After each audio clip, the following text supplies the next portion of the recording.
అంటే ఒక చార్జ్ తీసేసుకుని వెంటనే అందరినీ కంఫర్టబుల్ చేసేసే టైపు వ్యక్తిత్వం వారిది కృష్ణరాజు గారు. చాలా ఏదైనా కూడా కష్టాన్ని తెలియకుండా ఏదైనా ఉంటే ఆయనలో ఆయన ఉండి దాన్ని కూడా తెలియపరచుకుంటా హ్యాపీగా ఫ్యామిలీతో ఎంజాయ్ చేయటం, ఎవరిని ఇబ్బంది పెట్టకపోవటం. అంటే దేన్ని మిస్ అయ్యేవారు కాదు. ఆయన 2 పడవల మీద ప్రయాణం కదా, ఒకటి పొలిటికల్, ఒకటి సినిమా. అవును, కానీ ఇద్దరిని కూడా బ్యాలెన్స్ చేసుకుంటూ వచ్చారు ఈ రోజుకి కూడా. కరెక్ట్. అవును, వాళ్ళందరూ ఇప్పుడు నాకు కూడా ఉన్నారు, అది నా ఆనందం. ఎవ్వరు కూడా ఒకళ్ళు దూరం అవ్వలేదు. అందరూ అంటే సినిమా ప్రపంచంలో ప్రపంచం అనండి, అటు పొలిటికల్ అందరూ టచ్ లో ఉంటారా? అందరూ టచ్ లో ఉంటారు. ఇప్పుడు సినిమా మాలో ఉన్న వారంతా కూడా చాలా రెస్పెక్ట్. కృష్ణరాజు గారికి అయితే ఎలా అయితే రెస్పెక్ట్ ఇస్తున్నారు, అదే మన బాలకృష్ణ గారు, ఆయన ఫిల్మ్ ఇండస్ట్రీకి వచ్చి 50 years అయింది, ఫంక్షన్ అయింది. అవును, అయినందుకు ఫోన్ చేసి అయినా మీరు వస్తే కృష్ణరాజు గారు వచ్చినట్టు. నాకు పెద్ద ఆయన అంటే చాలా గౌరవం, వచ్చి మీ ఆశీర్వాదం ఇవ్వండి అని ఆయన ఫోన్ చేయటం. అలాగే మురళీమోహన్ గారు, ఎవరైనా అందరూ. తర్వాత మన కృష్ణ గారు వాళ్ళ ఇంట్లో వాళ్ళ తమ్ముడు పిల్లలు వాళ్ళందరూ కూడా మ్యారేజ్లు అయితే అన్నిటికీ నన్ను పిలవటం చాలా ఆనందం అనిపించింది. వారందరూ నాకు ఆ రెస్పెక్ట్ ఇవ్వటం అది. అలాగే రాజకీయంలో ఈస్ట్ గోదావరి, వెస్ట్ గోదావరి, ఈ రోజుకి అందరూ మేడం మేడం మేడం గారు అంటారు. అవును, ఉంటుంది కదా ఆత్మీయత, ప్రేమ వాళ్ళకి. మీరు అది నిలబెట్టుకుని అద్భుతంగా వారిని చూసుకోవడమే కాకుండా కూడా కృష్ణరాజు గారితో అలవాటు ఉంది నాకు. అన్నిటికీ మీరు వెళ్ళడం అంటే ప్రతి ఒక్కరిని పలకరించడం, మాట్లాడటం, ఎవరిని మర్చిపోవడం అంటే ఈ రోజుకి లేదు అసలు. ఆ రోజు నుంచి కూడా ఇది అందరూ బాగా ఆ రెస్పెక్ట్ ఇప్పటికీ. బాబు కూడా అంటే కృష్ణరాజు గారు ఎలా అయ్యాక బాగా డిప్రెషన్లోకి వెళ్ళామండి నేను పిల్లలు. అసలు ఇంకా లేవలేమేమో అన్నంత పరిస్థితి అది. ఇంకా అసలు అలాంటిది ఆ టైంలో బాబు బాగా సపోర్ట్ చేశారు. బాబు ఒకటే మాట అన్నారు ఒకరోజు, మీకు పెదబాజీ అంటే చాలా ఇష్టం, ఆయన ఎక్కడికే వెళ్ళలేదు, మన దగ్గరే ఉన్నారు, సంపూర్ణమైన జీవితం అనుభవించి ఆయన మన దగ్గరే ఉన్నారు. ఇప్పుడు మీరు బాధపడ్డారు, రోజు బాధపడుతున్నారు, డిప్రెషన్లోకి వెళ్తున్నారంటే ఆయన నమ్ముకొని ఎంతోమంది ఉన్నారు, వాళ్ళందరికీ మళ్ళీ మీరు పెదబాజీ ఉన్నట్టుగా చూపించాలి కదా. ఎందుకంటే మీరు బాధపడితే ఎవ్వరూ మీ దగ్గరికి రారు ఒక్కరు కూడా. అప్పుడు పెదబాజీ మన దగ్గర లేనట్టే కదా. ఆయన ఉన్నారు మనతోనే అనుకుంటే మీరు లేవాలి, మీరు తిరగాలి, బయటకు వెళ్ళాలి అని ఆయన చెప్పారు. ఇంకా ఆ రోజు నిజమే కదా, బాధపడే కన్నా ఆయన జ్ఞాపకాలను ముందుకు తీసుకెళ్తూ నలుగురిలోకి వెళ్తే వాళ్ళు కూడా ఆనందపడతారని ఆలోచించి నేను అప్పటి నుంచి బయటకు రావడం మొదలుపెట్టాను. ఇంకా బయటకు వచ్చాక నాకు తెలిసింది నిజమే కదా. ఎందుకంటే ఎవరిలో చూసినా ప్రతి ఒక్కరూ కృష్ణరాజు గారి అభిమాని, కృష్ణరాజు గారి గురించి మాట్లాడటం, ఆయన జ్ఞాపకాలను పంచుకోవటం, అందులో నేను బాగా ఆనందం పొందుతున్నాను అనమాట. అప్పుడు అనుకున్నాను బాబు అందుకే ఇలా చెప్పారు నాకు. అలా ఇప్పుడు పలకరిస్తూ వస్తూ పోతుంటారా?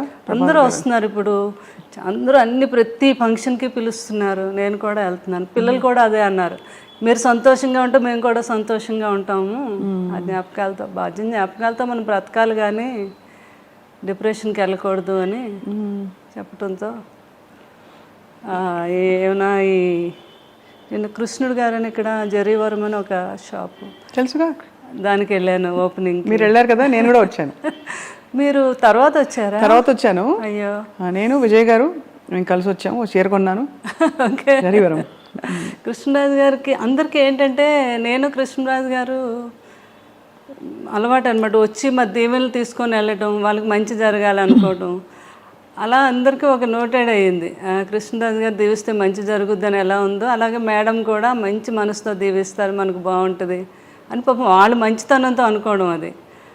అలా అనమాట. ఏదైనా ఎక్కడ ఏ ఫంక్షన్ అయినా ప్రోగ్రామ్ అయినా వాళ్ళు పిలుస్తూ ఉంటే వెళ్తున్నాను నేను, వాళ్ళేమో ఆనందం పొందుతున్నారంటే పాపం రాజుగారు లేరు అనే భావన కొంచెం తగ్గింది అందరిలో. ఇప్పుడు ఎవరైతే చాలామంది కూడా పాపం డిప్రెషన్లోకి వెళ్ళిన ప్రతి ఒక్కరు నన్ను చూసే వాళ్ళకి కొంచెం ఆనందం వచ్చింది అనమాట. అది కూడా ఒక సాటిస్ఫాక్షన్ నాకు. అవును కదండి, అంతే కదా. ఈ ఫోటోలో మీరు డ్రెస్ వేసుకుంటున్నారు, పంజాబీ డ్రెస్, ఆ పైన కూడా అసలు టోపీ పెట్టుకుని మహా రొమాంటిక్ ఫోటోగ్రాఫ్ అది.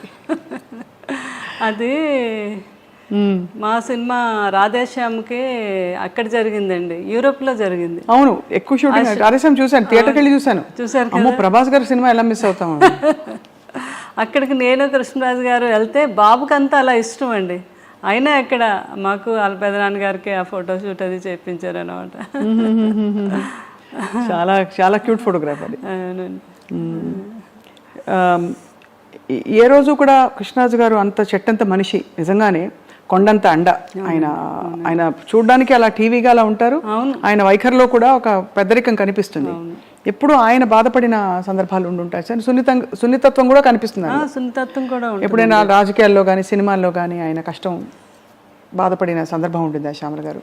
చాలా ఉన్నా, అదే ఉండేగానే దాన్ని ఆయన సమర్థవంతంగా సమర్థించుకునేవారు అనమాట.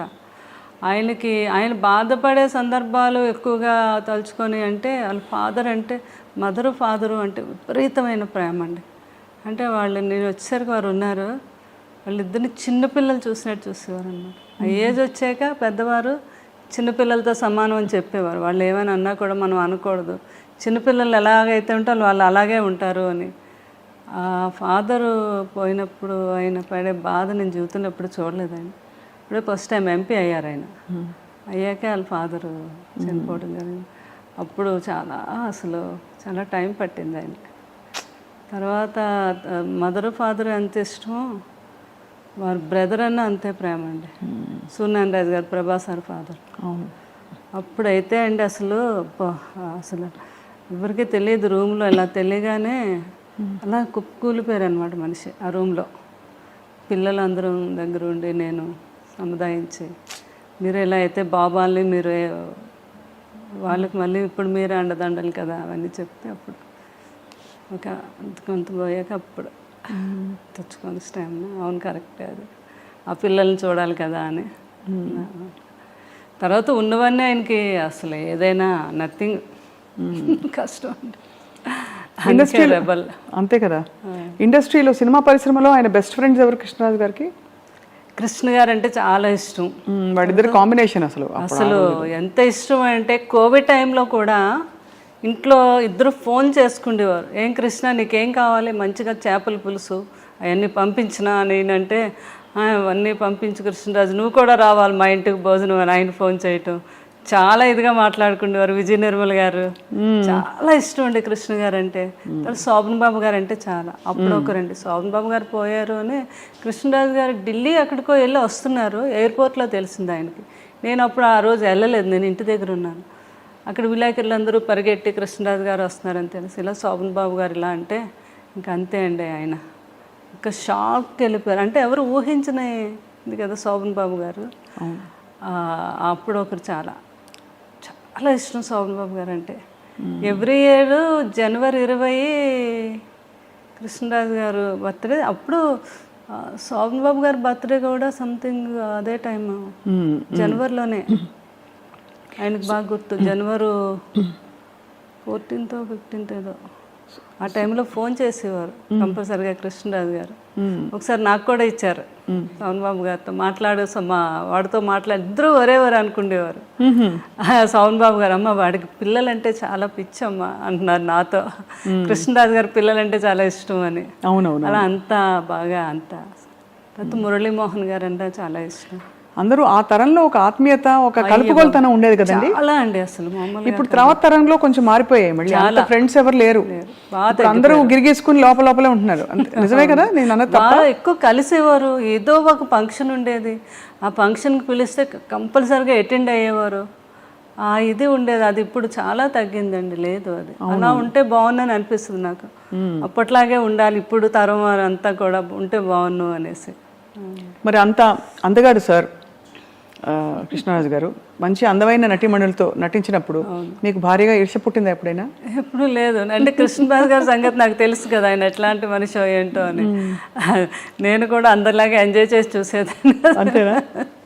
రాధిక్ గారు వీళ్ళందరూ నవ్వేవారు కూడా బాగా. వాళ్ళు మన ఇంటికి వచ్చేవారు. జయప్రద గారు, జయసుద్ గారు, కృష్ణరాజు గారి గురించి చెప్తా ఉంటే నేను ఎంతో ఆనందం. అమ్మ షూటింగ్కి వచ్చినా కూడా సార్ ఎంత గొప్పతనం అంటే లాస్ట్ వరకు నిల్చొని మేమందరం ఎక్కి షూటింగ్లో ఆడపిల్లలు ఎవరు వెళ్ళే వరకు కూడా ఆయన వెళ్ళేవారు కాదు షూటింగ్లో. అంత రెస్పెక్ట్గా చూసేవారు మమ్మల్ని అని. సో అంత గొప్ప వ్యక్తి కృష్ణరాజు గారు. ఇప్పుడు భక్త కన్నప్ప మళ్ళీ తీద్దామని పూనుకుంటున్నారు. మీకేమనిపిస్తుంది శ్యామలాదేవి గారు? అంటే ఆ చర్చ వచ్చింది కదా ఇండస్ట్రీలో మనకి. అంటే భక్తి కన్నప్ప అంటే ఇంకా అందరూ అంటే ఈ రోజుకి నిన్న కూడా మేము కోయంబత్తూరు వెళ్తే ఈషా లైఫ్లోకి వెళ్ళాక మా ఫ్రెండ్ వాళ్ళు హస్బెండ్ ఆయన అంటున్నారు, అమ్మ నాకు ఆదియోగం చూస్తే అందులో కృష్ణరాజు గారు భక్తి కన్నప్ప కనిపించాడు అని. అంటే అది ఇంకా అయిన తప్ప ఎవరు ఊహించుకోలేని పరిస్థితి. బాబు కూడా చాలా సార్లు అన్నారు పెదనాన్నగారితో, పెదనాన్నగారు కొన్ని సినిమాలు మేమైతే నేను ముట్టుకోను మీరు ఎన్ని చెప్పినా చేయమని వారు, నువ్వు చేయగలవు అని.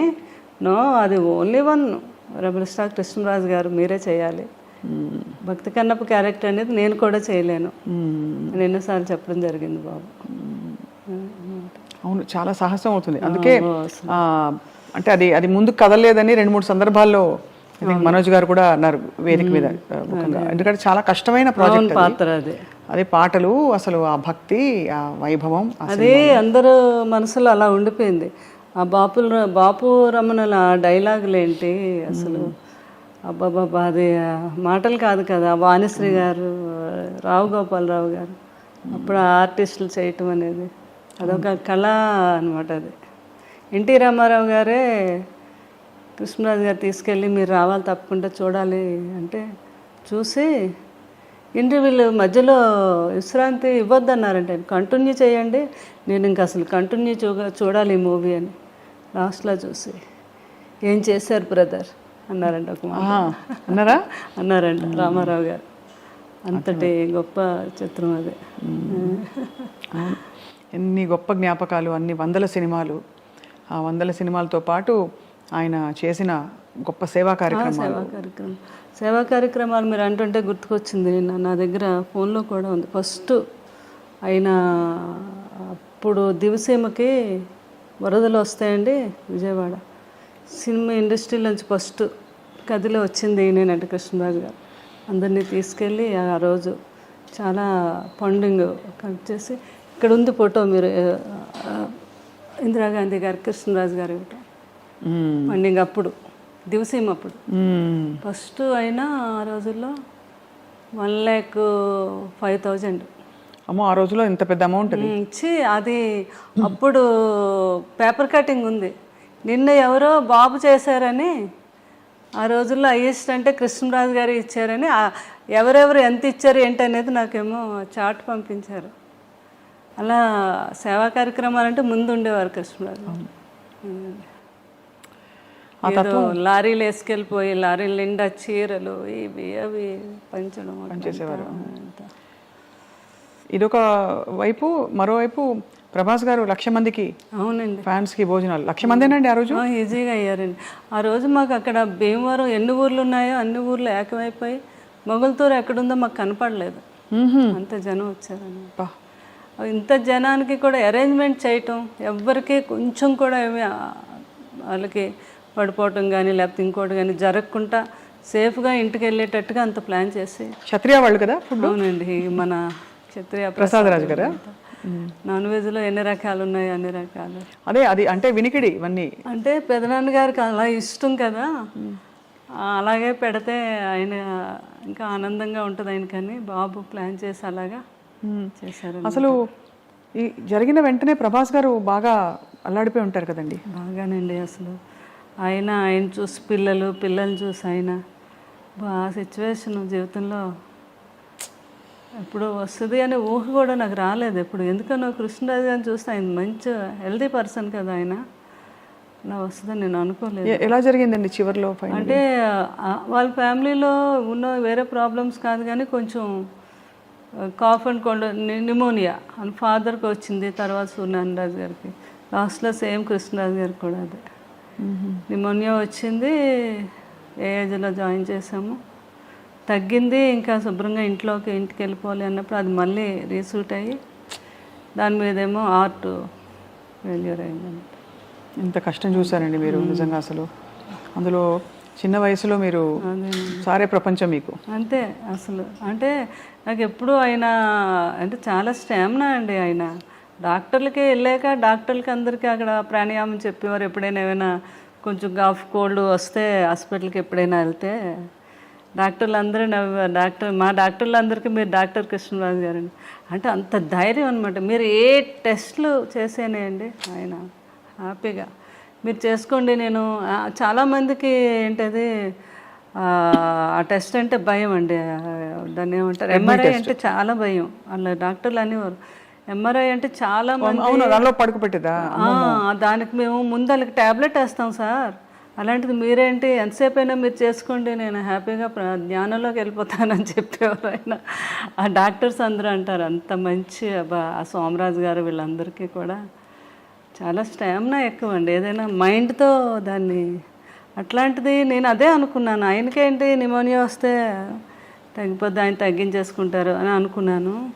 కానీ కోవిడ్కి వ్యాక్సిన్స్ వేసి 3rd dose 4th dose 5th dose వేసేస్తే మొత్తం బాడీలో ఇమ్యూనిటీ ఉండదు కదండి. అవునవును. మళ్ళీ మనం ఇమ్యూనిటీతోనే కదా కొంతవరకు క్యూర్ చేసుకుంటాం. ఎందుకంటే ఆయన ఆయుర్వేదంలో ప్రతి ఆయుర్వేదం ఆయనకు తెలుసు.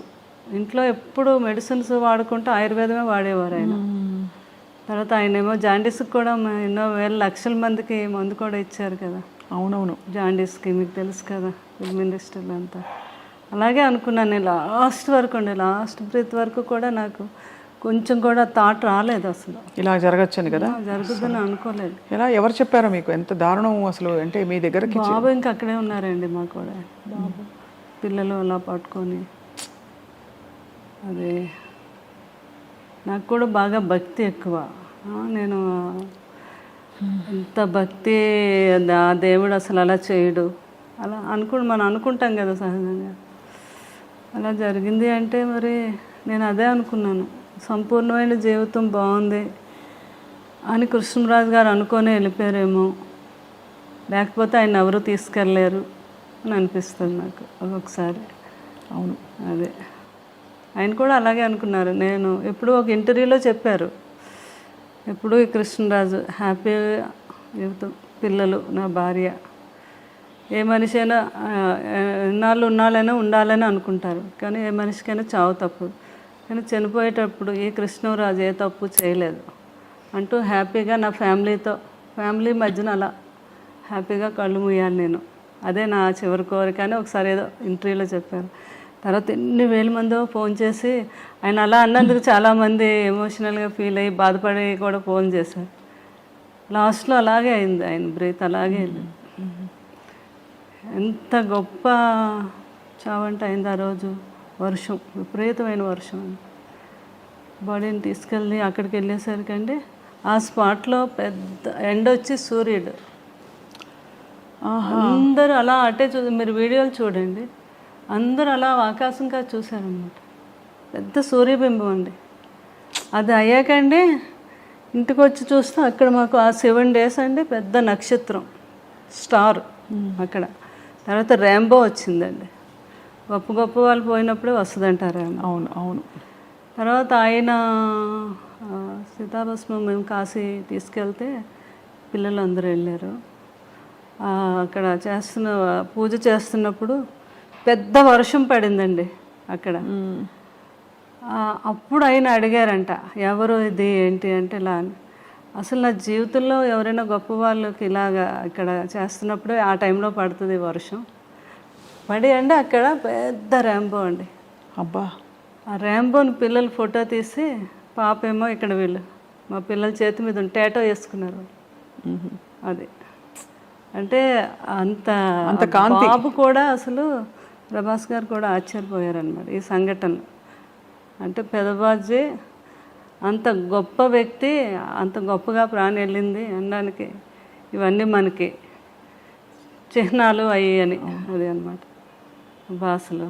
అక్కడ 7 days అక్కడ ఆ స్టార్ అలా వెలుగుతూ ఉంటే ఆయన అక్కడ ఉండి చూస్తున్నారు మమ్మల్ని అని నేను రోజు వెళ్ళి దండం పెట్టుకునేదాన్ని. ఆ ఫొటోస్ అన్నీ ఉంటాయి నాకు. ఇది మీరు ఎంత ఒక భక్తురాలు నిజంగా ఎలా అయితే భక్తి భావన ఉంటుందో అటువంటి భావన మీరు అవునండి మీకుంది వారి పట్ల. అది వారి అదృష్టం. వారి లాంటి వ్యక్తి ఒక చెట్టంత మనిషి మీ జీవితంలో ఉండడం మాకు చూడడానికి ఎంతో హాయిగా ఉంది. ఆ ఆలోచన మీరు వారు కలిసి గడిపిన సంవత్సరాలన్నీ కూడా శ్యామలాదేవి గారు.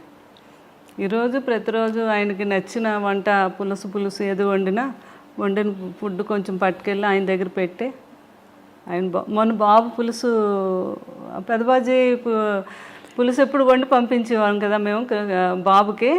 కృష్ణరాజు గారు తయారు చేయించి పంపేవారు. కూర్చొని ఇంకొక 10 వరకు అలా వెయిట్ చేసేవారు. బాబు దగ్గర నుంచి ఫోన్ రావాలి ఆయనకి. ఫోన్ చేసేవారు, పెదబాజీ పులుసు అదిరిపోయింది అనేవారు అనమాట. ఇంకా చూడాలి.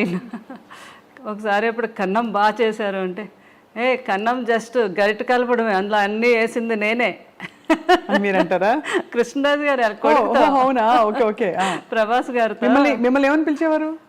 నన్ను మామూలుగా అనేవారు, లేకపోతే శ్యామ్ అనేవారు, లేకపోతే ఒకసారి ఆయనకి అమ్మడు అనేవారు అనమాట. ఒక్కొక్కసారి అంటే ఒక్కొక్కసారి నన్ను ఒక తల్లిలా కూడా భావించేవారు ఆయన. అంటే నేను ఆయన చూసుకునే విధానాన్ని అలా అనమాట. అంత ప్రేమ ఆయన. ఒక్కోసారి చిన్న పిల్లలా చూసేవారు, పిల్ల అనేవారు. అంటే ఒక స్త్రీని ఎలా సంతోషపెట్టాలి, ఏ మాట అంటే ఆ అమ్మాయి సంతోషపడుతుంది అనేది ఆయనకు బాగా తెలుసు. అది అనమాట. ఎవరికైనా వెళ్ళి కూడా అదే చెప్పేవారు. కొంతమంది ఏదైనా అన్న, ఏ స్త్రీ పెద్దగా ఏమి ఆశ కాదు, తను ఎంతైనా మనం సంతోషమైన ఒక మాట తన్ని మాట్లాడి అన్నాము అంటే దానికోసం తను ఎంతైనా కష్టపడి ఎంతైనా చేస్తుంది అనేవారు అనమాట. అలాగా స్త్రీ యొక్క గొప్పతనం గురించి ఆయనకు బాగా తెలుసు. అంతే కదా, ఆయన ఏదైనా పొగిడితే మనం ఎంత ఆనందపడి ఏదైనా అదే అండి ఏం కావాలండి అది అంటాం కదా, అలా అనమాట.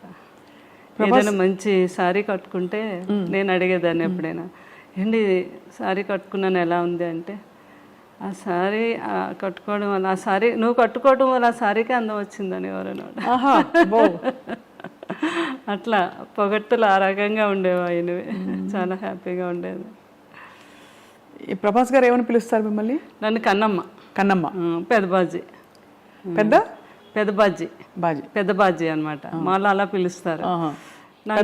అలా అంటారు. అవును. నన్నేమో